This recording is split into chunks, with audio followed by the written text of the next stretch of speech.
8'de sağlık tüm hızıyla devam ediyor. Konuşma, ses bozuklukları, odyolog uzman İclal Ertaş'la beraberiz.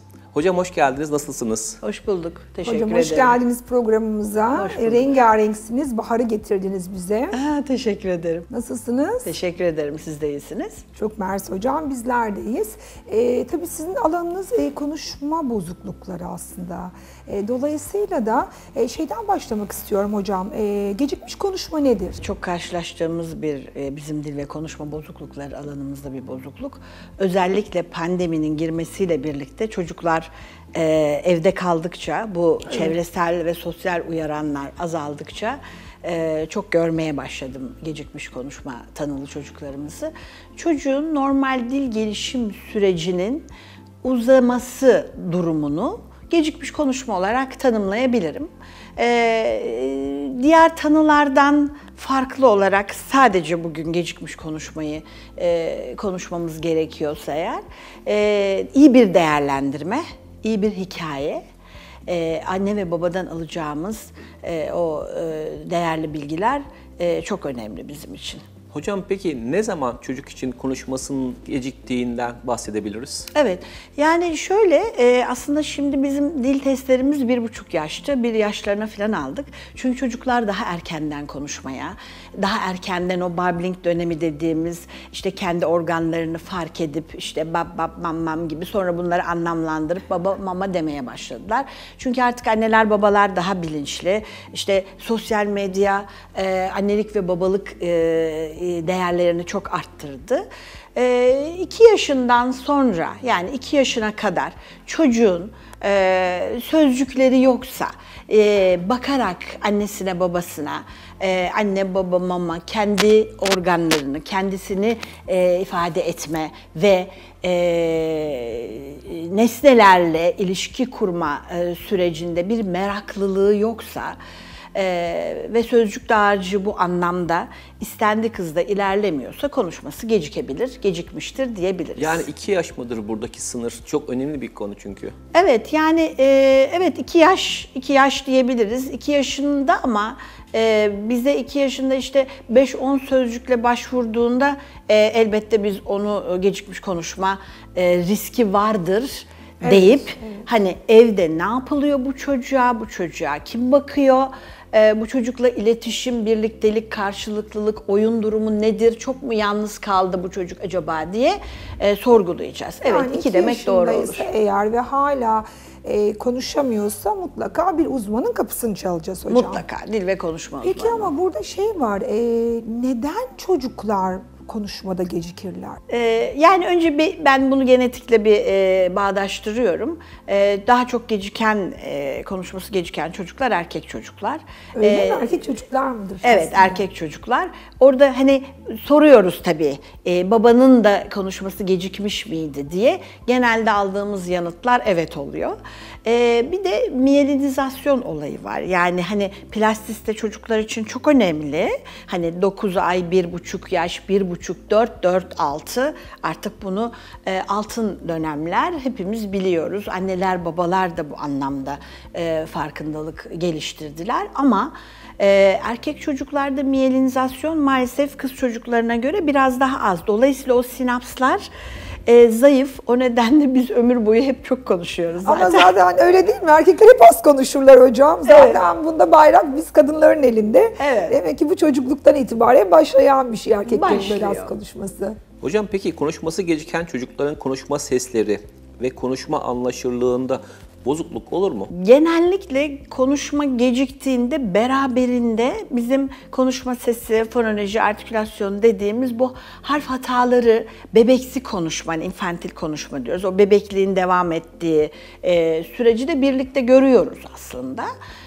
Ve bakıyoruz ki çocuklar hem yarım yamalak, yarım eksik hem de böyle geç başlıyorlar kendilerini ifade etmeye. Tabii burada annenin, babanın rolü çok önemli. Yani en son geçen hafta gördüğüm bir çocukta 9 yaşındaydı, R fonemi, L ve Y fonem bozukluğu vardı Ve çocuk bana şunu söyleyerek, ağlayarak ifade etti. Hiç bu kadar da net bir şeyle karşılaşmamıştım. Ben dedi şikayet ediyorum annemi size dedi. Ve dedi dayımı, amcamı, herkesi, onlar hep benim konuşmamla dedi dalga geçtiler. Bana hep bu harfi söyleyemediğim harflerle ilgili işte şiirler okuttular, şarkılar söylettiler, kelimeler söylettiler. Ve ben dedi o yüzden de bu harfi hiç öğrenemedim. Yani biraz anne babaların çocuklarına bu anlamda hani konuşma sesleri ve konuşmanın gecikmesi anlamında ne yaptıkları, nasıl yaklaştıkları da çok önem kazanıyor. Hocam peki anne baba ne yapmalı böyle bir durumda? Birincisi bu. İkincisi de yani size geldiğinizde tedavi nasıl planlıyorsunuz? Çok güzel. Yani önce iyi bir değerlendirme. Yani bizim aslında eğitimde, özellikle özel eğitimde işimiz değerlendirme. Yani iyi bir değerlendirmeyle bu iş aile tarafından ev içerisinde mi yoksa bakıcı ya da kreş ya da her neyse neden gecikmiş, hani o genetik dediğimiz duruma da bakıp bir bunu anlamamız gerekiyor ki iyi bir planlama yapalım. Genellikle anne ve babaların yoğun çalıştığı, bakıcılarda erkenden bakıcıya bırakılan çocuklar, yani bu anlamda ben aslında uyaran fazla olduğu için kreşleri tercih ediyorum. Ve ben bilseydim bunun böyle olduğunu, hani çocuklarımı 4 yaşında 5 yaşına kadar, en azından 4 yaşına kadar çocuğumla birlikte olurdum. Yani o plastisite, sinapslar, annenin babaya çok ihtiyacı olduğu dönemde çocukların maalesef işte televizyon karşısında küçük ekranlarla sınırlandırılmış olması ve babaların, annelerin eve çok yorgun gelip hani oyun oynadıklarını zannederek aslında günün yorgunluğuyla onlarla kaliteli vakit geçirememiş olmalarını ilk anlamda önemsiyoruz. Peki hocam size geldiklerinde siz ne yapıyorsunuz? Şimdi ebeveynlerin önerilerini anlamış durumdayız. Sizi geldiklerinde siz ne yapıyorsunuz? Vallahi biz çok güzel şeyler yapıyoruz. Yani öncelikle tabii hani anne ve baba ve bizim bir bağ oluşturuyoruz. Yani hani nasıl yardımcı olmamız lazım, nereden başlamamız gerekiyor. Ondan sonrasında da çocuk her zaman oyunla gelişir. Ama oyun dediğimiz zaman anne baba biz zaten çok oyun oynarız diye başlıyor.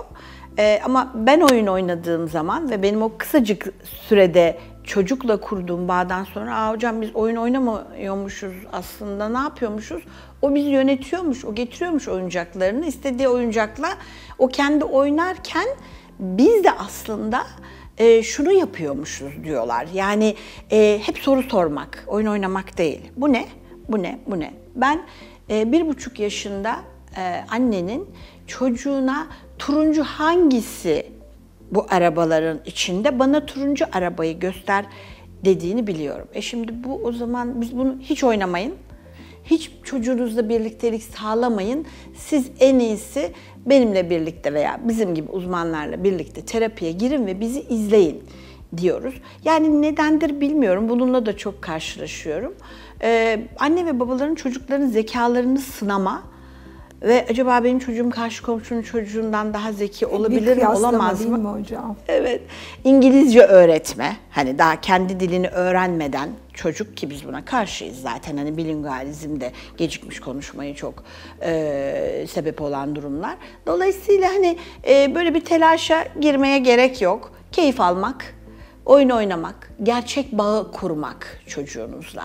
Gerçek bağı kurmak. Yani anne ve babaların hani yemek yaparken bir yandan da çocuğuna cevap vermesi, aferin aferin ne güzel yapmışsın demesi değil de ne yaptın sen, ne kadar güzel bir şey yaptın deyip böyle coşkuyla, afektle gerçekten çocuğunun yanında olduğunu, onunla birlikte oyun oynamak veya onunla birlikte o duyguya katılmak istediğini hissetmesi ve hissettirmesi, yani duyguları paylaşmak bizim için de öyle değil mi hayat zaten? Kesinlikle. En değerlisi o.